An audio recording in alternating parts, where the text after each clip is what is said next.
To the last week of the year. Welcome, and it's quite something to have gone through all the challenges of this year since March, and perhaps we're wiser. Perhaps we are more equanimous about things that a year ago we would not have been wise and not had some healthy equanimity about. And so it happens to be that the last topic of the year is equanimity, and right up until the first day of 2021 on Friday. And thinking about equanimity, I think of it as maybe a mind at rest, or very similar to a mind at rest, with the following analogy the Buddha gave. A cowherder in ancient India, when the growing season for the rice was happening, it was very important for the cowherder to stay close to the cows, shooing them away from the rice paddies and directing them where they had to go, and had to be very attentive because there wasn't a lot of space maybe between the rice paddies to where the cows could graze. And so a lot of effort and a lot of attention. But once the rice had been harvested and there was no longer any need to shoo the cows around, and rather the cowherder now could lean against a tree in the shade and just keep a equanimous, broad gaze out across the fields and just kind of generally track and be aware of where the cows are, but no longer a need to be for or against them going in this direction or that direction. And so a mind at rest the same way, that has done its work, there's nothing that has to be done, the mind is at ease, and there's no longer a need to kind of follow every little movement of the mind, to move in this direction back to the breath, the here, avoid those kinds of fantasies which maybe you've done 10,000 times. But the mind can sit back and just not be for or against anything, but watch it all in a spacious, equanimous mind. And this idea of not being for or against, not needing to shoo things this way and that way, from a mind that's settled and equanimous, non-reactive, is one of the great gifts of this Buddhist practice. And we'll talk more about that this week. So for now, to take a meditation posture, assume a meditation posture, and gently close your eyes. And without much more, notice the quality of your mind. Is your mind jumping around? Is it strongly concerned with certain thoughts and ideas? Is it agitated, energized? Or is lethargic?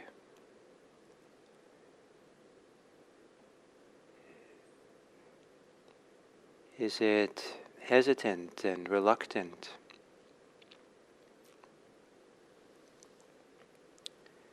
Notice how your mind is, and see if you can notice it with equanimity, with not being for or against how the mind is, but just to notice this is how it is for you.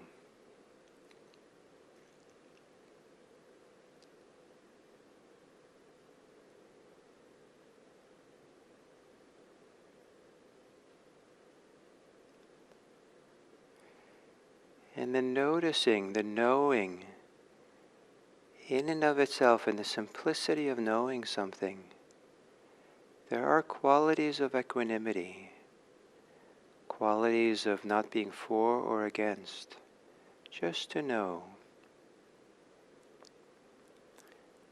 And so you might, as you're sitting here now, Bring that knowing to experiencing your body. How's your body at this time? And for a few moments, just know as if nothing needs to change. You don't need to be for or against.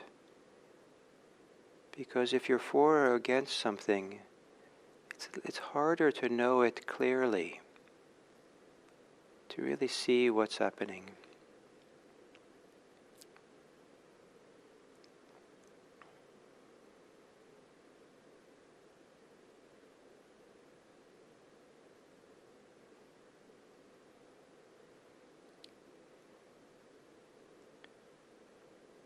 But if there's some ways in which you can adjust your posture so that you're a little bit more comfortable, at ease, maybe relaxing parts of your body.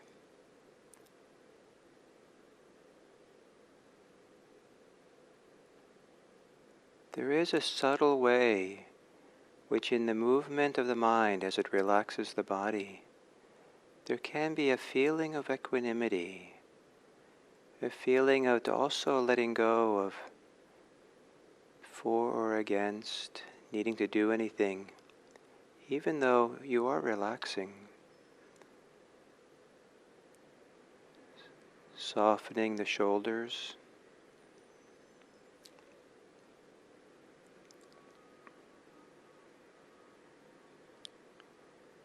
Softening the belly.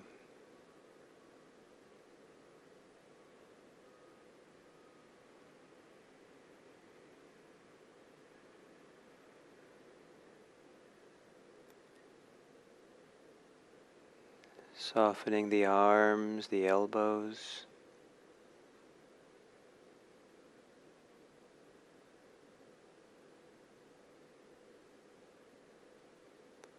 Maybe you can soften the whole waist area around to the small of the back.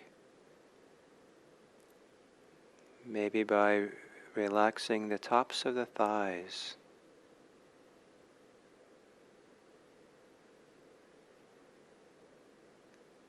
And maybe relaxing the muscles of the face.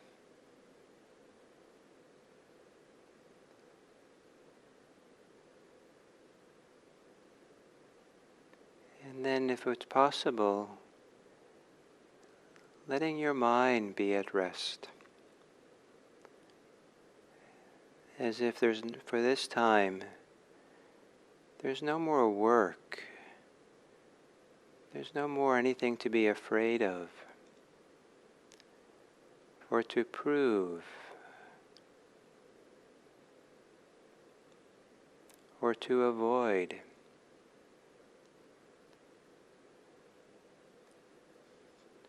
Trusting that the mind is broad enough, wide enough to hold all things, to make space for all things that are.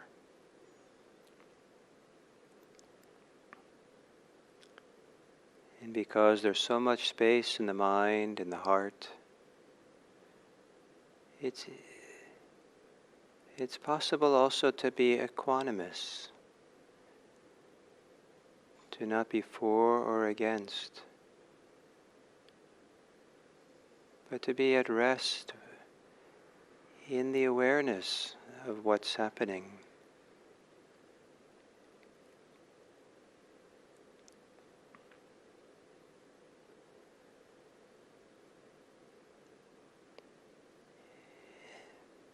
And then within your body, as part of your bodily experience, allow there to be room in your mind, in awareness, for breathing. Let there be room for the body's experience of breathing to occur within awareness.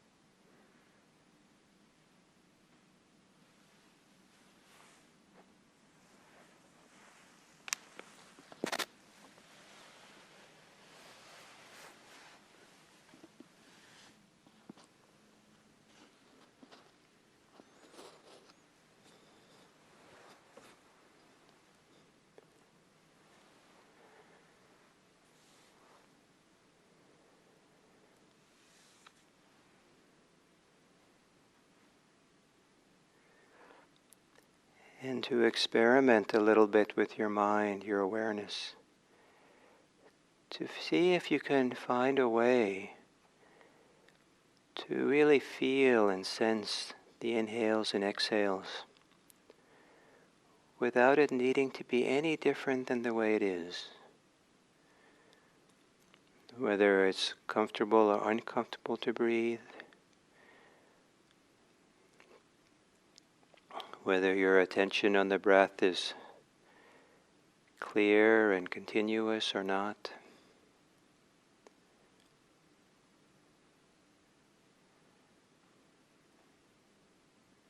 Whether you're controlling your breath or not. Whatever way it is, can you kind of experiment or look for that way of being with the breathing that is spacious and equanimous, balanced and even, allowing it to be just the way it is, and the mind at ease with that.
As you exhale, relaxing the thinking mind.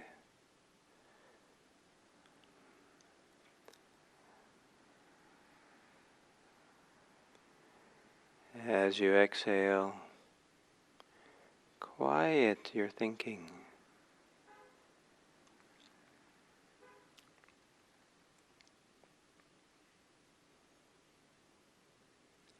As you exhale, let go of your thinking.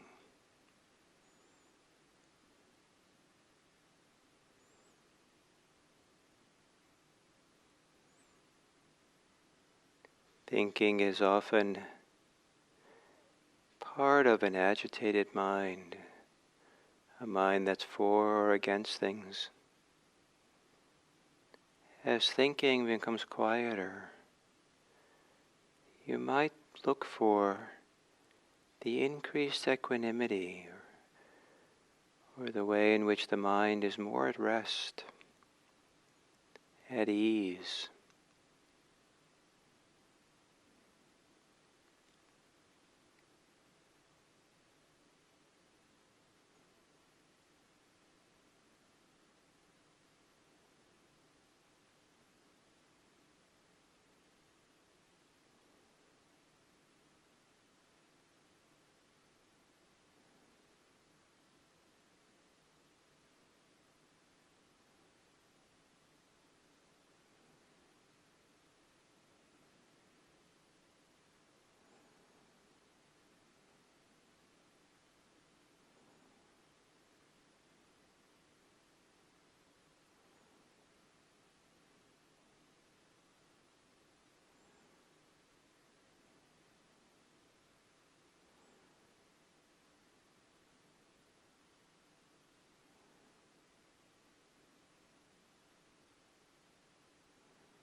You might find or see ways in which the mind is not equanimous.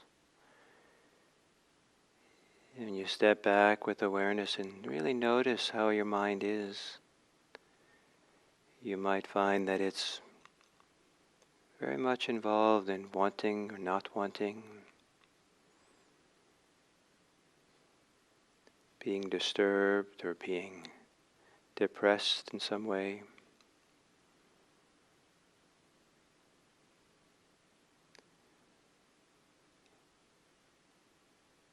Can you experiment with knowing that? Knowing how the mind is. So the knowing itself is relaxed at ease. The knowing itself is equanimous.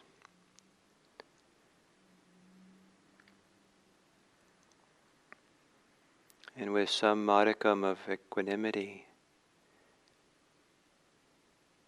in recognizing how you are,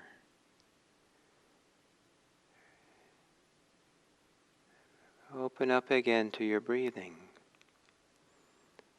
letting breathing be at the center of it all.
Ever so gently, breathe a little bit deeper,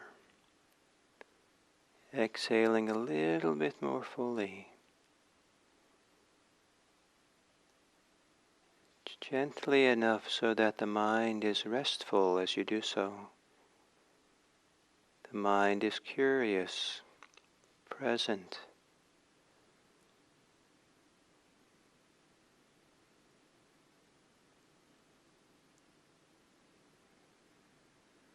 Let go as you exhale.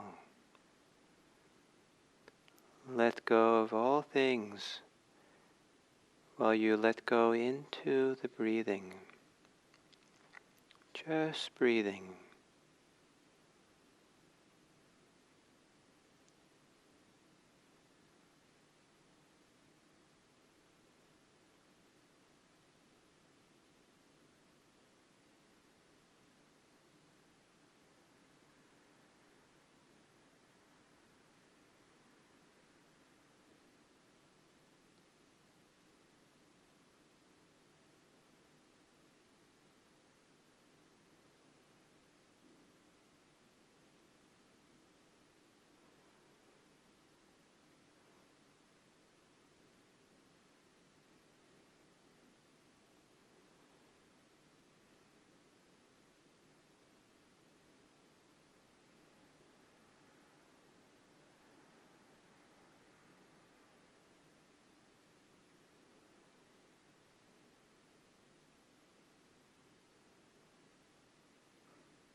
Taking a few moments now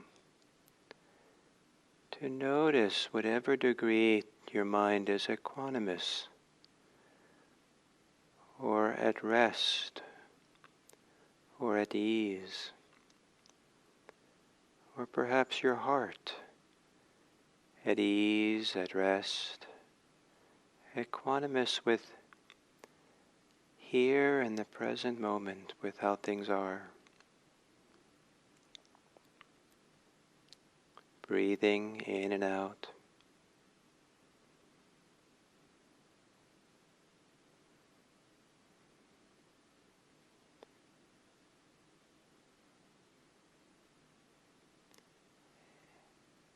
And to whatever degree that the mind is not agitated, the heart is at ease, can you now feel your goodwill or your love, your capacity for care and warmth, kindness?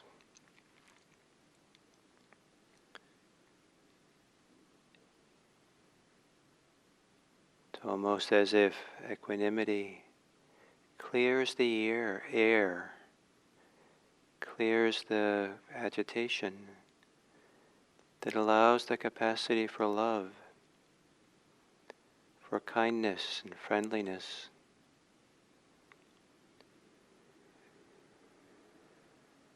To be more clear, more available.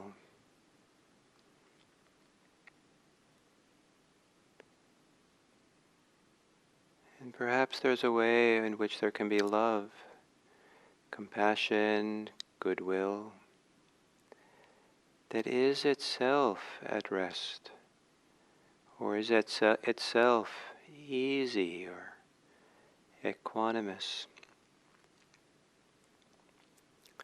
not really involved in for or against anything, just gazing upon all things kindly.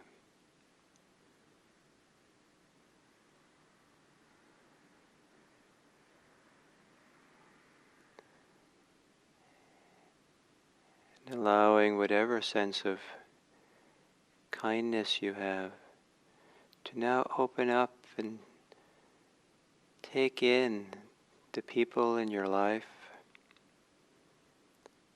the peoples in your neighborhood, communities, as if you're opening the doors of your heart wide open to take in all beings everywhere.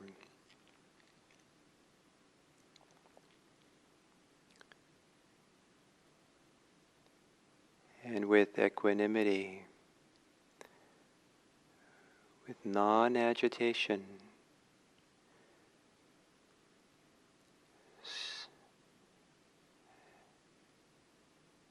Sending your well-wishing out into the world. May all beings be happy. May all beings be safe. May all beings be free. And may you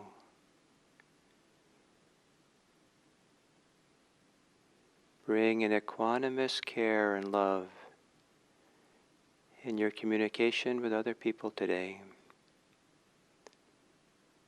Experiment with a heart that's at ease and equanimous as you express your generosity and care and kindness for the welfare and happiness of the people around you. May all beings be happy.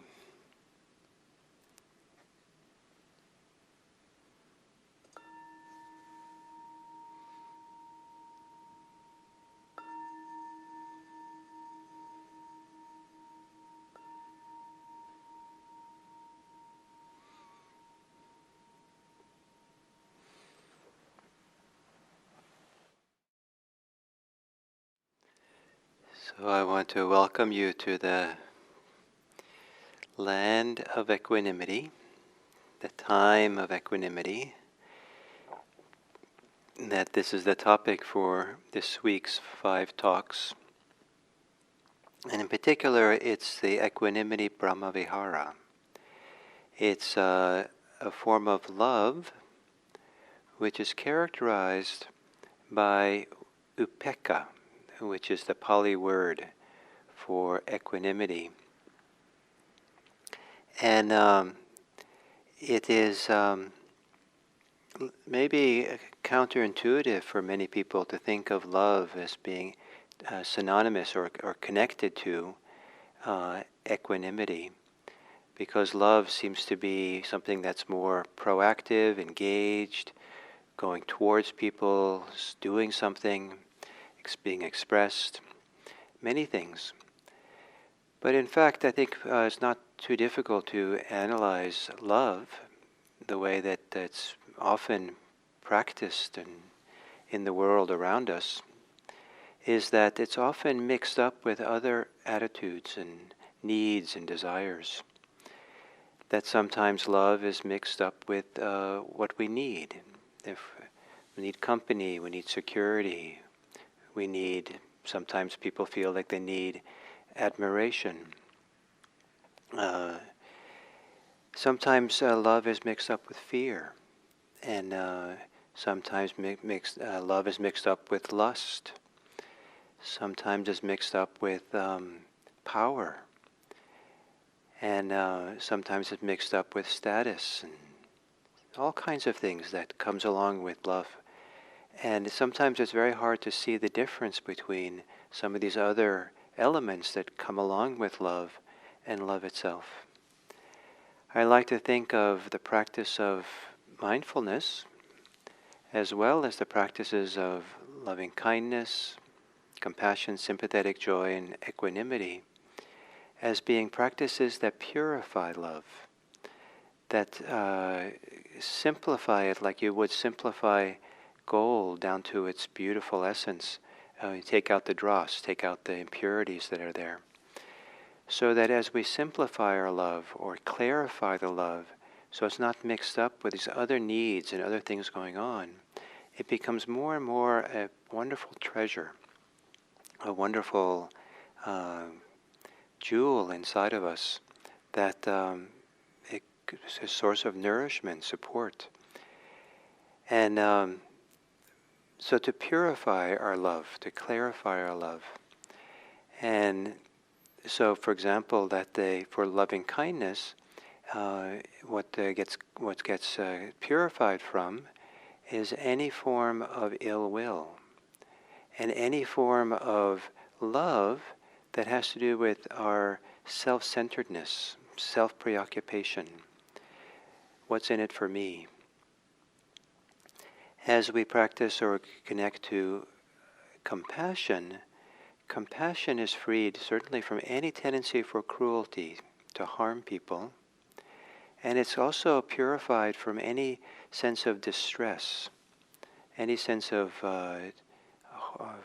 dismay, horror that might be there, that sometimes is confused with it. Appreciative joy gets purified of envy and jealousy. Sometimes that's a very strong motivator for insisting on love or holding on to love or protecting our love with someone else when there's jealousy and envy going on. And also, it's also purified from any kind of self-centered focus on oneself around feeling discontented, feeling or feeling giddy, or feeling like, that I'm the one who's now enjoying or delighting in the delight of someone else. And so it's kind of a vicarious way of living where the focus is really on oneself rather than just being open to the joy of others. And so equanimity also is a purification. It's a purification from, they say, from two things, from repulsion and pursuing. Sometimes it's translated as, this word is attraction, sometimes as greed. But the Pali word has the connotation of pursuing, following after something. And so love that is neither pursuing nor has any kind of repulsion towards anything as a result of it, or part of it. And so part of one way to appreciate this quality of equanimity is in fact not so much to try to understand it directly, but to understand its alternatives. That the mind that doesn't have centered in this restful, easeful place of equanimity is a mind that is either for or against things in some kind of way that has qualities of pursuing or of repulsing or pushing away in a way that's not so healthy, that's not really a place of freedom. And so to begin discerning and noticing the small ways or the big ways which we're pursuing with love, wanting and getting. And some of us who maybe, especially when we were younger, maybe teenagers, the drive to pursue can be quite strong. And so to find equanimity, to find a place where love is not pursuing, is not repulsing anything, pushing anything away, but is able to stay open and clear. And in that openness and clarity, the purity of equanimity, that the love can radiate and shine quite broadly. So the purification of love is the task here. And it's closely connected to freedom. That love, these different forms of love, are freeing. And freedom is a means for loving. It's a opening to loving. And there's a wonderful reciprocal mutuality between the greater and greater degrees of freedom that the practice brings and our greater and love. And the greater love we have supports the freedom we have. The Buddhist Theravadan tradition provides an analogy for these four kinds of love. And it has to do with parenting, a certain, maybe see it as maybe ideal parent situation, is that if parents have 4 children, one who is recently born, and everything's healthy with the kid, and there's a enthusiasm and happiness and kind of lots of loving kindness, lots of well-wishing and goodwill for their future and delight, and that's very simple and clear, and just all around kind of lots of delightful goodwill and loving kindness. And then there is compassion as that child grows up, or one of the children maybe has an illness, and so the second child has an illness or has some disadvantage, that and the parents feel a lot of care and compassion and support that child in a different kind of way than others because of the sickness they have, and so there's kind of compassion. Someone else is in the flush of youth and life is just opening up for them brilliantly and wonderfully, and there's just a lot of joy and appreciation that things are working out so well, and that the world is opening up for them and the opportunities are there. And then the fourth one is well established in their life. They're maybe in their 40s or something, and well established in career and family or activities, whatever their life is going to be about, it's well established and it's going along just fine. And the parents don't have to think about them so much, not to be concerned with their welfare. And so there's a kind of equanimity towards that child. So this idea of whether this is a kind of a good analogy or not is not exactly the point here. We have to kind of shape these analogies for ourselves. But the idea being that it's association with kind of ideal parental love. And a parental love is generally not, doesn't have the complexities that romantic love have, for example. It can have its own complexities, but the idea is maybe it's easier with parental love to maybe feel a kind of a simplicity and purity there. And sometimes parental love is not about the parent. This is especially true when I think for many parents, when the baby is just born, that just so directed towards the baby that there's sometimes a self-forgetting that goes on for the parents because they're just caring for the babies, everything we need. So this ability to love without it being self-preoccupied love, without it being for me, myself, and mine, what's in it for me, and what I need and what I have to get. There's nothing wrong with having needs and appropriate needs. Nothing wrong with pursuing what we need to be safe and happy and content. But it's useful to separate that from our capacity for love, so that our capacity to love can be simple, pure, just a wonderful opening and clarity. And one of the ways that I've experienced this in my life, the door to really appreciate this in a deep way, was or is through meditation. That through my first 10 years of meditation practice, where I'd had a lot of suffering and sat with a lot of suffering, unexpectedly it opened to a lot of compassion. And I learned to appreciate this beautiful capacity for just compassion without any need, compassion without any being for or against, even though there's a movement towards, certainly a movement toward help and to do things, but the movement towards supporting others or helping or caring for others can be done without this kind of self-centered being for or against anything. And then my next years of practice, especially when I practiced Vipassana, I discovered this wonderful capacity of goodwill and of friendliness, of kindness, and also the simplicity of it and the purity of it, and without it needing to receive anything in return. And then sympathetic joy. A lot of that I've really come to appreciate a lot in my time as a teacher.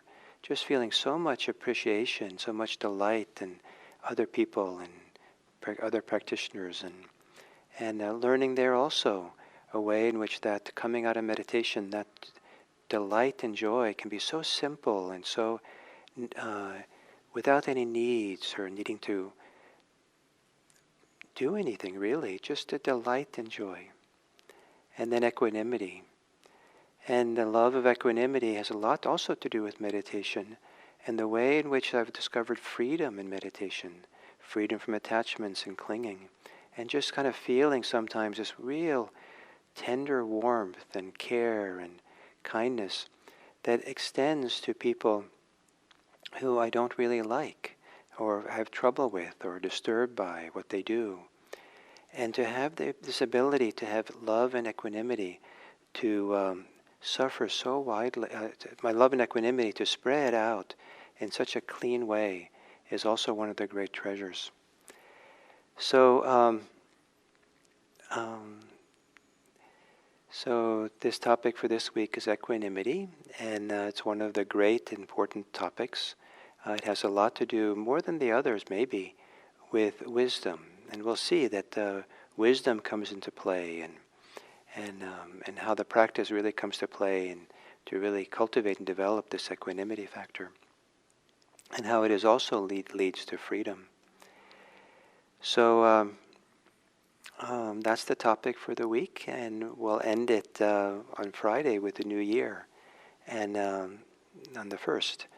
And for those of you who are up and early enough on the 1st, we'll begin the year with an evocation of this quality of equanimity. And who knows, maybe it'll be a great resource for 2021. So thank you so much, and look forward to tomorrow.